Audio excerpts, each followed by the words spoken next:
Que a paz de Jesus esteja junto de cada um de nós nesta bendita oportunidade que a vida nos concede de ensinos, de estudos e de reflexões acerca dos apontamentos que a doutrina espírita sabiamente coloca à nossa disposição.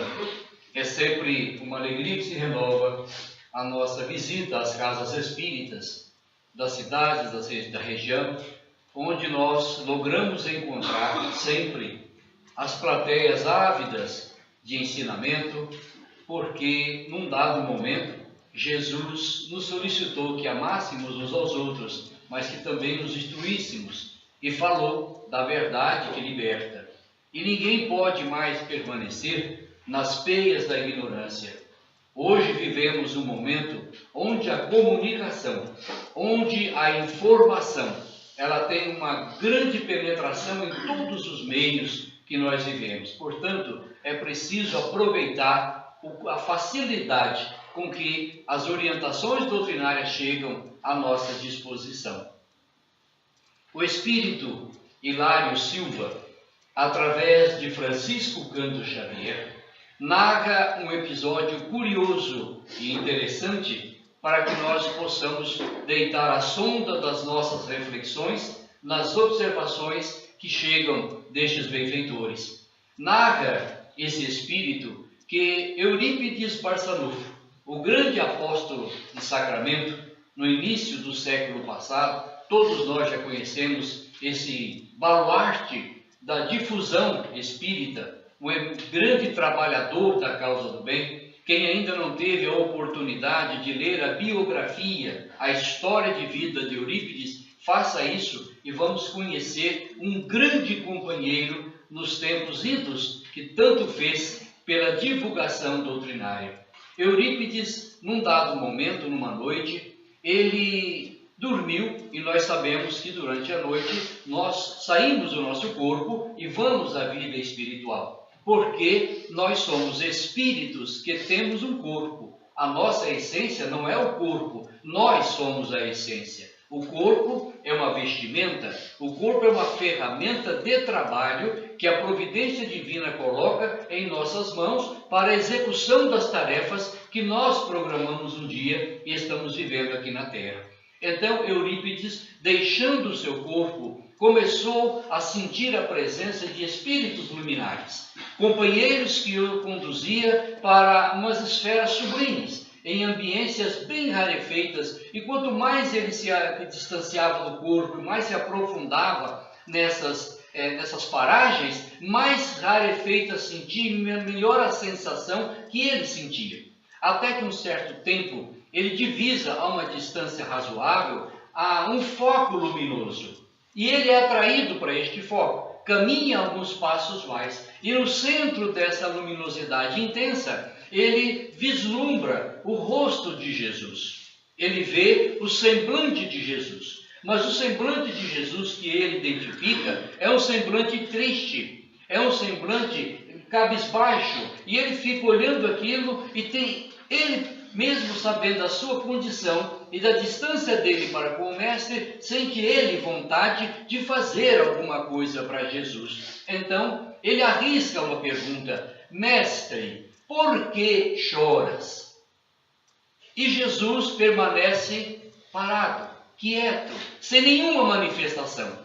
Eurípides então acredita que não teria sido entendido pelo Mestre, ou então que ele não havia conseguido direcionar ou fazer chegar a sua interrogação até a compreensão de Jesus.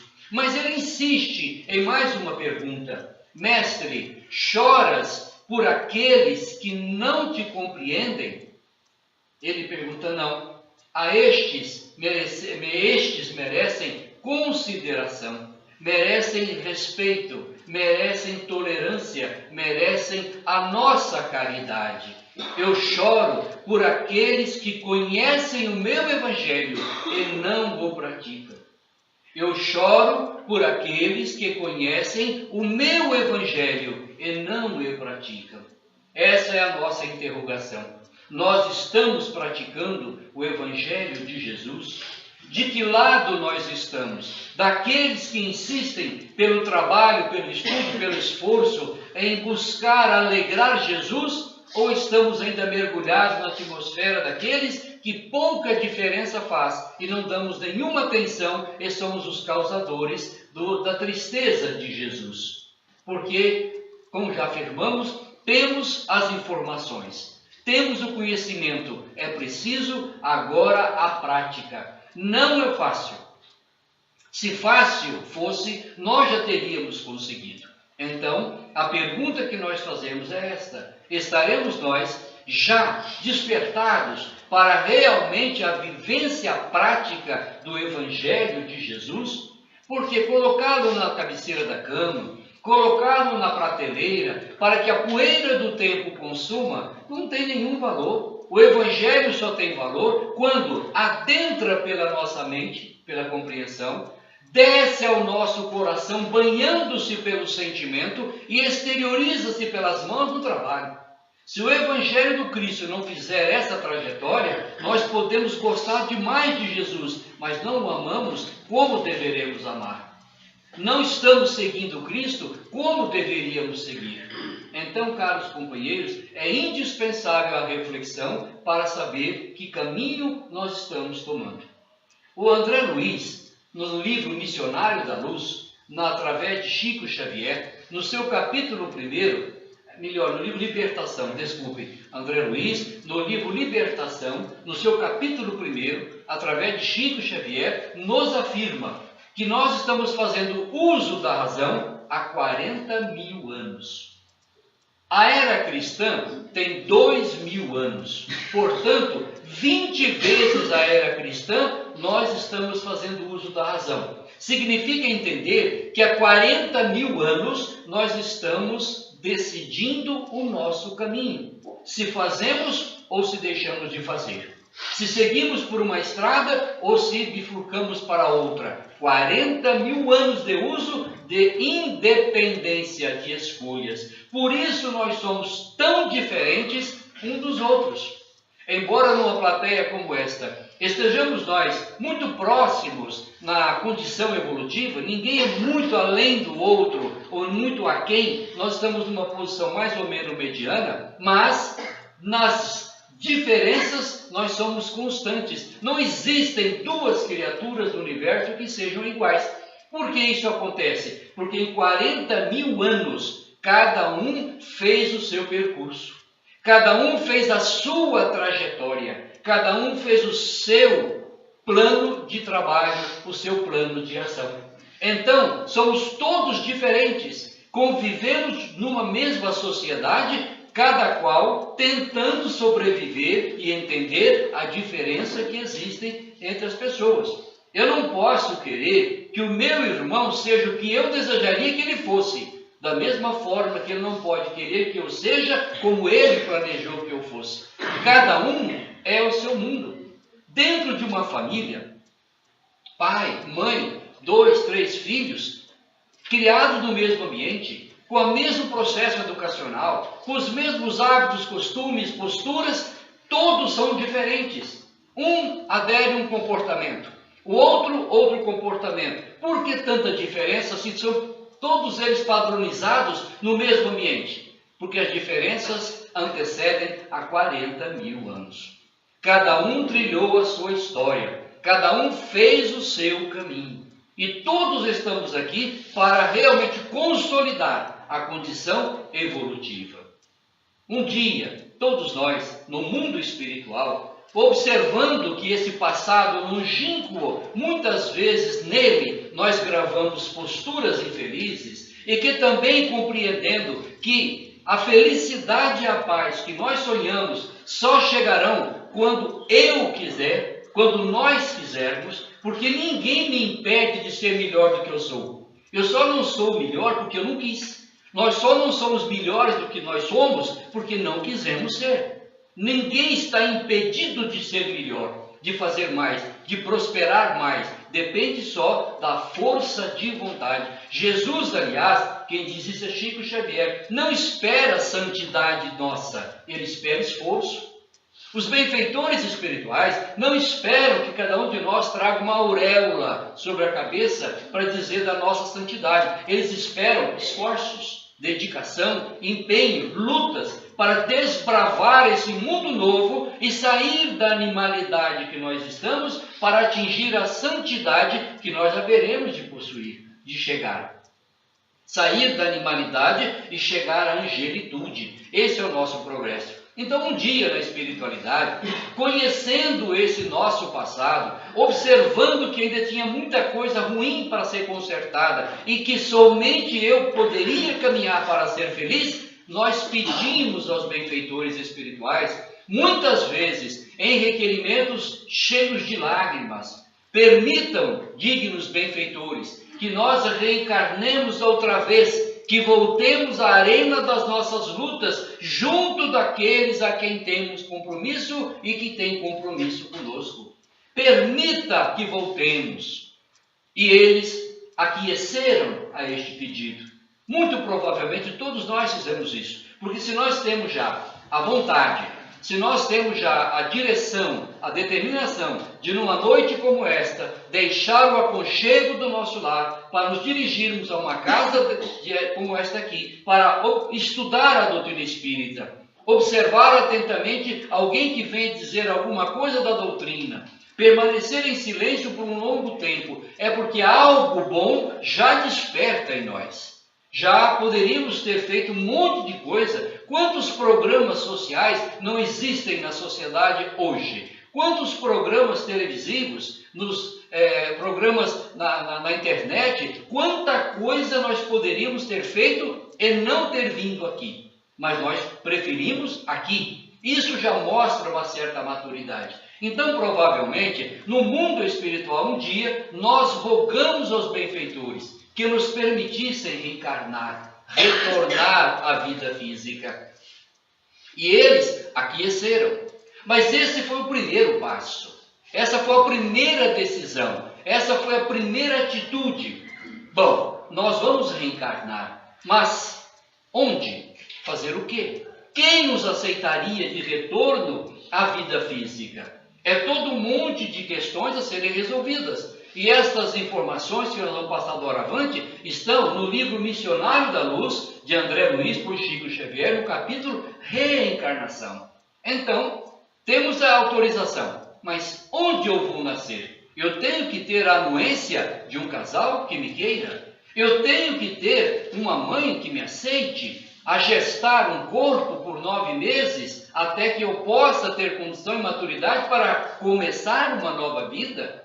Quem me acolherá? O que eu farei desta nova oportunidade? São respostas que precisavam chegar. Então, nós rastreamos a nossa família espiritual. Porque nós temos duas famílias. A física, que é consanguínea. Aquela de pai, mãe, tios, avós. Aquela parentela que nós temos. Mas nós temos uma família muito maior espiritual.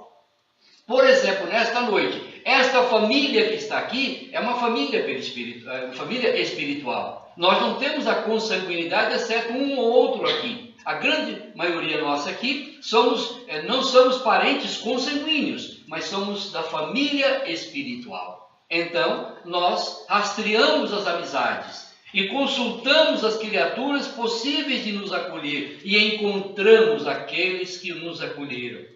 As nossas mães e os nossos pais, que nos deram a grande oportunidade do retorno à vida física. Só isso já daria aos nossos pais o galardão de grandes heróis e heroínas, porque bastou que eles nos permitissem caminhar com os nossos pés, depois daí para frente nós seguiríamos a nossa estrada. Mas eles precisaram nos trazer de retorno através do processo reencarnatório, na formação de um novo corpo. Então, nós tínhamos a autorização, já temos as criaturas que nos amam e que nos acolhem, então é preciso avançar o processo reencarnatório. Aí nós perguntamos, isso tudo foi só o começo. E o que é que nós estamos fazendo da vida hoje, depois de estarmos reencarnados aqui? Que valor nós estamos dando para essa vida que agora temos? Passo seguinte, é preciso fazer um trabalho de redução perispiritual. espiritual. Por quê? Porque no mundo espiritual, na maioria das vezes, nós estamos na posição de adultos. Não somos bebezinhos, somos adultos. Mas nós vamos reencarnar e voltar a um processo bebê, de criança, que perde temporariamente a consciência e no início fica todo confuso. Então, perispiritualmente, é preciso fazer um trabalho, porque fisicamente nós somos corpo, perispírito e espírito, desencarnados, espírito e perispírito. E esse elo que vai nos trazer de volta à vida física é através do perispírito. Esse trabalho é feito com a nossa participação e dos técnicos especializados no processo reencarnacionista. Nós temos que perder matéria desse nosso perispírito. Nós temos que fazê-lo reduzir, voltar a uma condição pequenina para poder projetar a nova vida num corpo infantil. Isso nós fazemos com exercícios mentais. Eu vou reencarnar, eu vou ser bebê novamente, eu vou tomar uma postura infantil, eu vou ajudando mentalmente e os técnicos espirituais vão diminuindo a nossa condição perispiritual para o processo reencarnatório. E aí vem a pergunta, mas em que momento vai acontecer esta ligação? Pergunta 344 do Livro dos Espíritos. Em que momento o espírito reencarnante, o perispírito, se liga ao novo corpo? Responde o Espírito da Verdade, o benfeitor que ajudou Kardec na codificação, no momento da concepção. Quando o óvulo feminino e o espermatozoide masculino se juntam no processo da fecundação, neste momento cria-se um campo magnético de atração muito forte e atrai o perispírito reencarnante para a ligação nesta célula que está formando. A partir daí, a vida vai se desenvolver. Mas a ciência já nos mostrou que quando há uma relação sexual, há uma ejaculação de aproximadamente masculina 300 milhões de espermatozoides. Um só vai chegar à fecundação deste óvulo. Qual desses 300 milhões será o escolhido e de que maneira ele será escolhido? Olha, são 300 milhões de oportunidades diferentes. Porque cada espermatozoide desse traz uma carga genética que gerará um corpo diferente do outro. No entanto, quando cria o campo magnético para a reencarnação, o espírito reencarnante e a ajuda dos técnicos reencarnacionistas faz uma força grande e localiza um dos espermatozoides que traz a potencialidade que aquele espírito encarnado vai desenvolver. Por exemplo, ele vai reencarnar como professor, ele vai dar aula, então ele precisa ter um raciocínio rápido, tem que ter dicção, tem que saber falar, enfim, são características do professor. Se for um médico plástico, com as cirurgias bem definidas, tem que ter uma habilidade própria. Se for um cardiologista com operações milimétricas, tem que ter uma postura bastante firme. Então, para cada tarefa, ele tem que ter um corpo que lhe dá condições para isso. Então, se o Espírito programou que ele vai ser professor, ele precisa ter um corpo que lhe dá a condição de ser o professor e exercer estas funções. Aí o que acontece? Quando cria o campo magnético da reencarnação, o espírito reencarnante e os técnicos da reencarnação localizam o espermatozoide entre os 300 mil que traz essa carga genética, que traz essa potencialidade, e aí ele é incentivado, ele avança na frente dos outros, fecunda aquele óvulo, e daí para frente começa então a vida de formação deste novo corpo dentro do ventre materno. Porque na pergunta 132 e na pergunta 167, Allan Kardec perguntou: por que nós reencarnamos? E os benfeitores informam 3 aspectos. Primeiro, nós temos, através da reencarnação, a oportunidade de refazer, de reconstruir, de reorganizar esse passado culposo, esse passado infeliz. Segunda hipótese, adquirir novas experiências, colher novas lições, crescer, evoluir. E a terceira, contribuir para o progresso da humanidade. De que maneira? Ajudando a construir a sociedade em que vivemos. Há 100 anos atrás, como era esta cidade? E hoje, o que ela é? Quem construiu? Foram os seus habitantes, os seus pioneiros, os seus trabalhadores. Então você reencarna para consertar o ontem, para adquirir novas experiências e para contribuir para o progresso da humanidade. Só que você não consegue ver muito tempo passado. Não temos condições para isso. No livro Nosso Lar, que creio todos já tenham lido, o pai do Lísias, ele reencarna.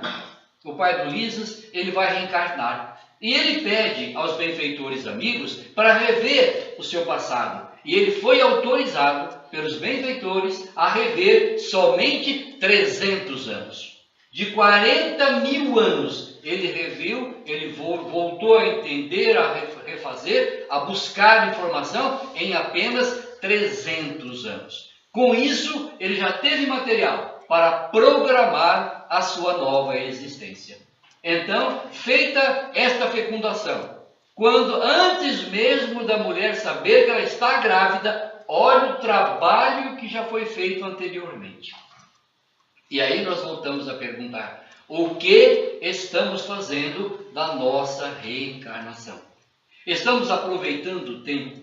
Estamos utilizando os recursos que a providência nos colocou em mãos? Estamos usando os talentos? Lembremos a parábola dos talentos, que o Senhor viaja, dá 5 talentos a um do seu subalterno, 2 a outro e 1 a outro.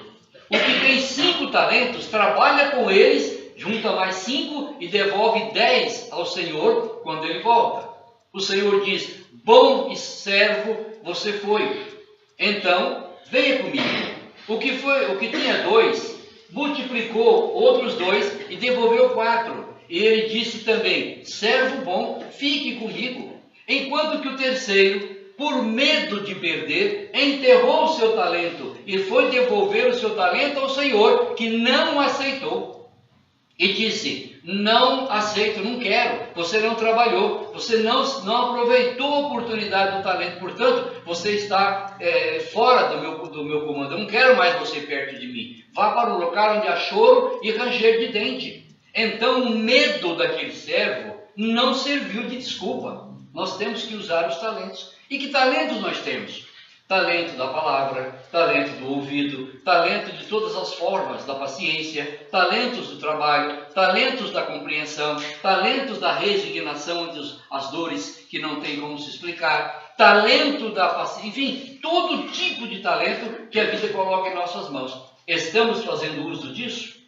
Essas perguntas devem ser respondidas por nós próprios, porque na pergunta 132 e a 167 de Allan Kardec, ao Espírito da Verdade, ele queria saber por que nós reencarnamos. Essas 3 hipóteses estão disponíveis para que a gente reencarne e realmente faça valer tudo isso. Bom, a partir desse momento da fecundação, aquele período natural, então quando a criança nasce, quando ela vem a lume, olha todo o trabalho que já foi feito. Aí nós paramos para perguntar mais uma coisa, e o aborto? Depois de todo esse trabalho, vem alguém e decide que você não vai nascer. E decide que você não deve nascer. Certamente traz consequências desastrosas. Se a criatura que foi expulsa pela nossa incompreensão tiver um grau de compreensão, um grau de razão, ela vai nos perdoar, porque nós somos falíveis, e ela vai seguir o seu rumo. Mas se for uma criatura que não tenha essa estrutura toda, ele se transformará num grande perseguidor nosso. E isso, a história da literatura espírita está repleta de situações desta forma, do abortado transformar-se num grande inimigo. Portanto, aí está uma advertência, que está lá também em O Livro dos Espíritos, nas questões 357, 58 e 359. O problema do aborto é seríssimo. E uma advertência que a gente sempre deixa, a pílula do dia seguinte é aborto. Porque se esse processo todo é feito para a fecundação do óvulo espermatozoide, a ligação do perispírito, se você tomar a pílula no dia seguinte, você destrói toda essa estrutura. Então você está abortando. Mesmo que não saiba se está grávida ou não. Quem fizer uso disso poderá estar cometendo um aborto. Então, orientemos os nossos jovens, tanto o moço como a moça, ou quem quer que seja, orientemos para o cuidado da pílula do dia seguinte, que se usa às mães cheias, a gente sabe disso, como se fosse uma coisa totalmente normal. Para a medicina pode ser, para os homens daqui pode ser, mas para a espiritualidade é um grave delito caso ocorra um abortamento dessa natureza. Porque Jesus foi claro, eu venci o mundo. E nós estamos ávidos por vencer aqui no mundo. Mesmo que para isso a gente não tenha nenhum pudor e passe por cima de qualquer criatura e use métodos mais escusos possíveis, desde que eu me dê bem, desde que eu tenha a minha postura agradada onde eu quero que seja. Então, nós reencarnamos para prosperar espiritualmente. Nosso corpo, ele tem validade. Ele tem um início e ele tem um fim. Nós, espíritos, tivemos um início na simplicidade e na ignorância, mas não teremos um fim. Então, precisa ter muito cuidado com o que vamos fazer nesta vida com o corpo que nós temos. Porque se tudo que nós fizermos com o corpo físico não redundar em progresso espiritual, nós perdemos o nosso tempo.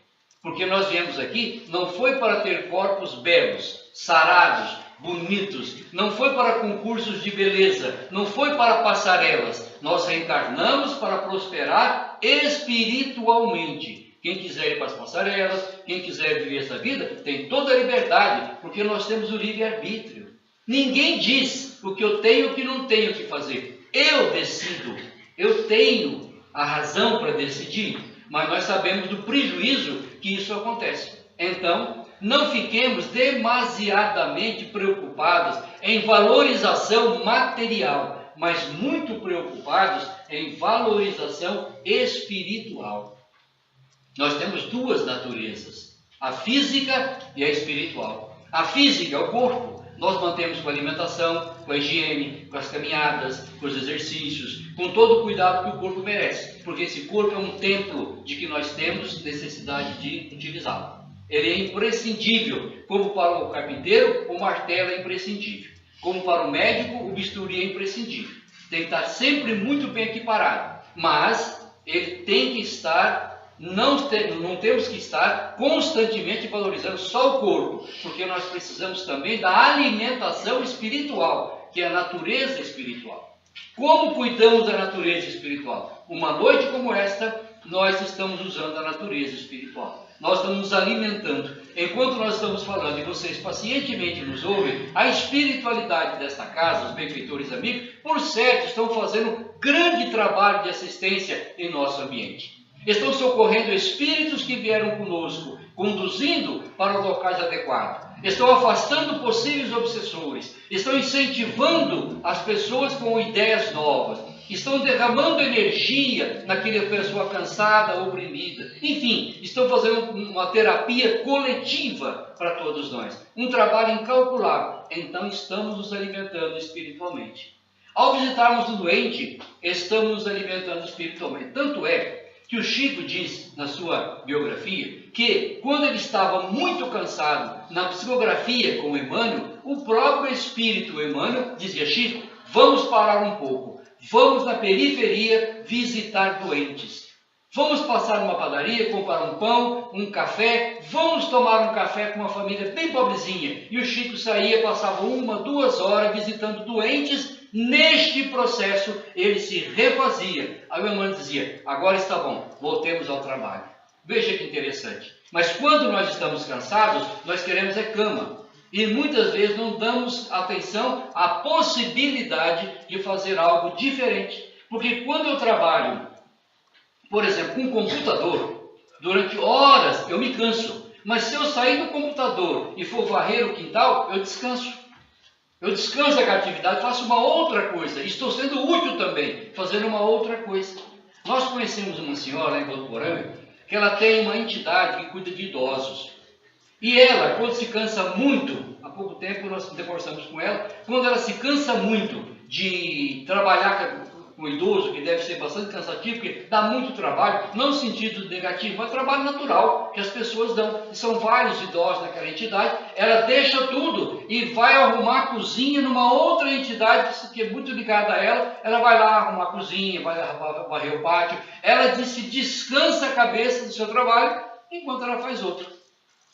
São experiências interessantes que nós temos que aprender. Então, caros companheiros, o Chico ia visitar doentes e voltava refeito. Isso é alimentação espiritual. Ter paciência com um familiar nosso acamado com doença grave. Quantos não tem na cama pessoas, quando a idade chega a profunda, às vezes a pessoa fica lá dependendo de tudo. A paciência, a tolerância, a resignação é alimentação espiritual. Então nós temos duas naturezas.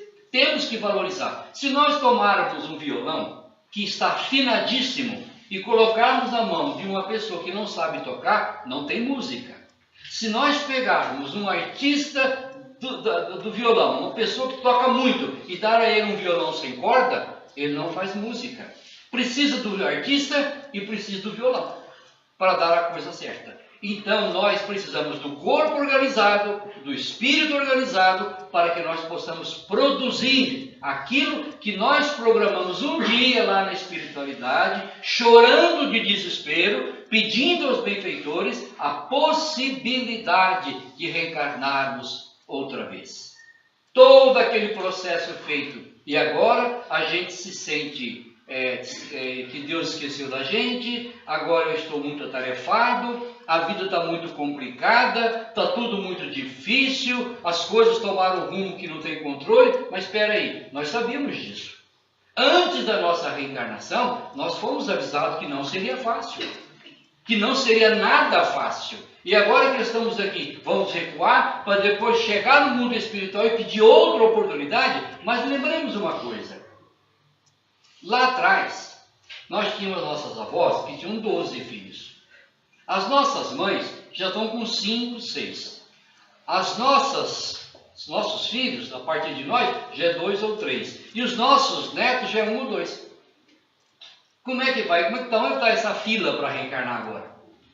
As portas, será que estão tão abertas assim? Então, diante dessa dúvida, se nós vamos poder voltar tão cedo para cá ou não, é melhor não esperar isso, é melhor fazer agora. Já estamos aqui. Ainda, vamos reencarnar daqui a pouco, ficar mais 20 anos preparando de novo? Aí o bebezinho tem que tomar injeção, tem que pôr fraldinha, tomar mamadeira, ir no pediatra, até chegar nos 20 anos. Para começar a viver outra vez, ganhamos esses 20 anos fazendo agora.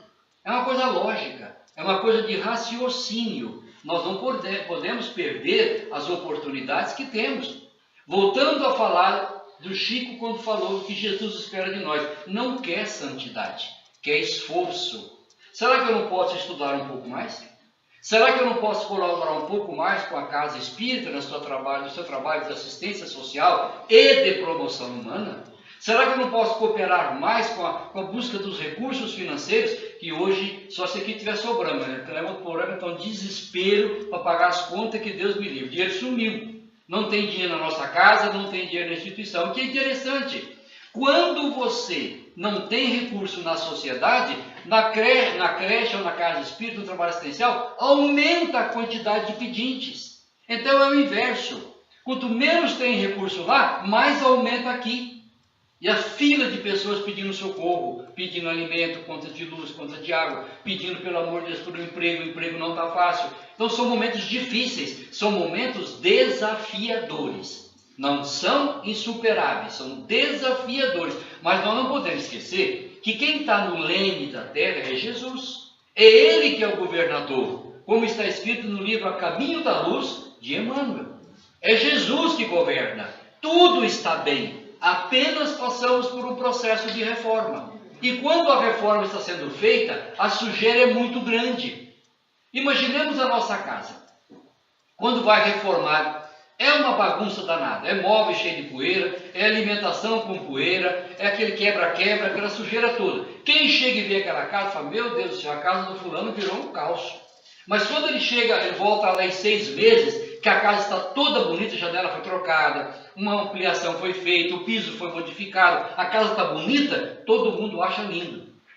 Mas a hora da reforma, a poeira é brava.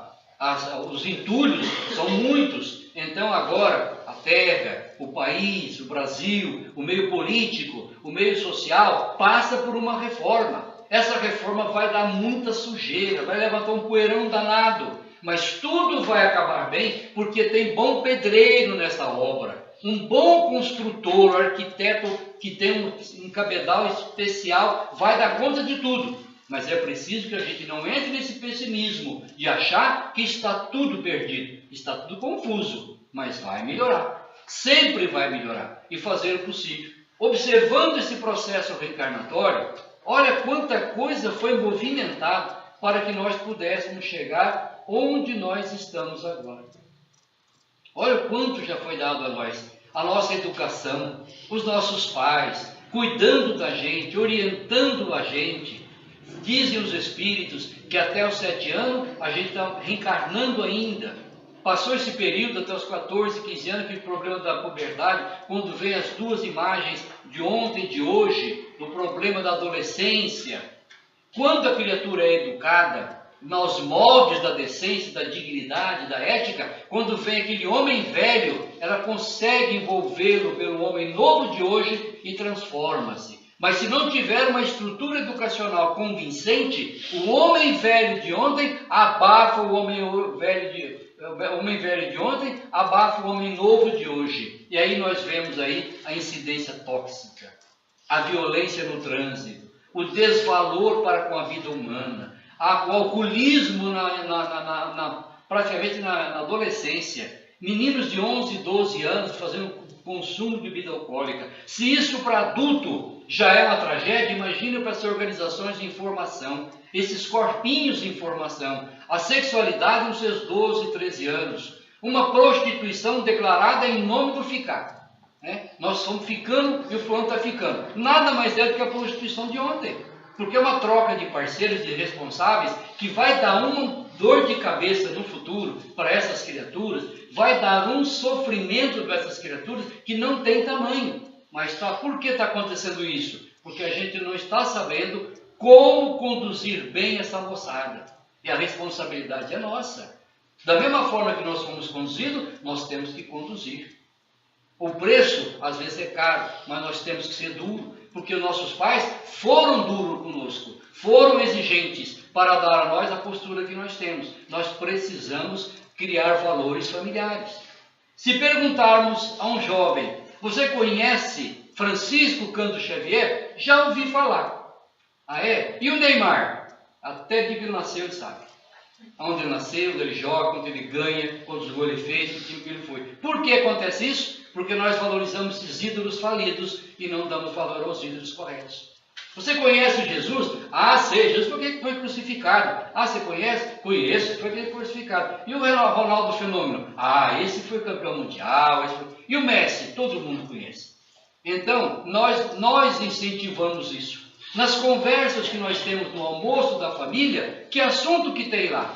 Se é palmeirense, se é corintiano, se quem fez, quem não fez. O assunto é esse. Alguém fala de Jesus? Alguém fala de coisa séria da espiritualidade? Quando nós estamos conversando o assunto com a família, dificilmente nós falamos um assunto sério. A grande maioria é assunto banal, que não tem valor nenhum. E nós incentivamos essa moçada a continuar com essa banalidade. E o resultado está aí. Sofrimentos atrás de sofrimento. Dores atrás de dores. E nós perguntamos, será que foi para isso que nós reencarnamos? Foi essa a proposta que nós traçamos no mundo espiritual antes de vir para cá? Foi com este ideal que nós renascemos? As nossas mães nos trouxeram para cá para nos ver desta forma?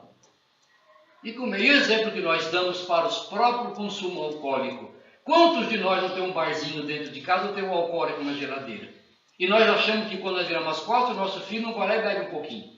Ainda existe alguém que pensa assim, que eles vão ver aquilo e ficar por isso mesmo? nós somos incentivadores do consumo alcoólico, a começar por nós próprios, que raramente alguém renuncia ao álcool. Sempre tem, mas vamos só um golinho, depois outro, depois outro. E se a criatura que reencarnou na sua casa, reencarnou para evitar exatamente o vício de ontem, ele joga no vício novamente.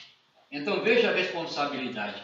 Quantas vezes nós vemos os pais incentivarem os filhos ao consumo alcoólico, e esse filho pode ter pedido no mundo espiritual para reencarnar, para combater o vício do tóxico. E eles caem no lugar onde o vício é jogado na sua própria mão. Então, caros companheiros, a nossa ação, ela tem reflexo. A nossa atitude, ela é copiada.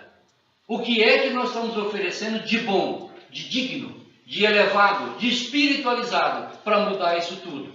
Mas eu não acho que não dá para fazer isso. Então continuamos sofrendo. Porque quem vai ser feliz, e se vai conseguir ser feliz, somos nós próprios por nós mesmos. Ninguém fará a nossa felicidade. Ninguém vai trazer a paz que nós sonhamos e nem a serenidade que nós almejamos. Nós teremos que buscar isso. Ou fazemos isso, ou sofremos. A escolha é nossa. Humberto de Campos diz, numa frase, que Deus não usa violência, Deus usa o tempo. Se não é agora, é depois. Se não é depois, é depois. Aqueles que conseguem despertar vão vencendo. E aqueles que não despertam vão sofrendo. É a lei da vida. Não é que um sofre mais do que o outro, porque as injunções da lei facilitam mais a um ao outro. Nós temos 40 anos de história. Cada um fez o que quis fazer. E aqui estamos nós sofrendo horrivelmente. Vamos mudar isso. De que maneira? Tomando uma postura como Jesus disse a Barçanufo: eu não choro por aqueles que não me conhecem. Estes merecem a minha consideração. Eu choro por aqueles que conhecem o meu Evangelho e não o praticam. Essa é a pergunta. Estou praticando o Evangelho? E a pergunta final: o que é que eu estou fazendo da minha encarnação? Depois de tudo que eu planejei, de tudo que eu escolhi, o que eu estou fazendo dela? Porque o tempo passa. Daqui a pouco nós estamos batendo em retirada. Vamos chegar no mundo espiritual como? Do jeito que saímos de lá? E a decepção? E o abatimento? E a tristeza de olhar para os olhares daqueles que me apoiaram e eu fali? Ou estou aproveitando e vou chegar lá melhor do que quando de lá eu saí? Essa é a pergunta que nós deixamos para a nossa reflexão. E que Jesus nos abençoe e nos proteja a todos.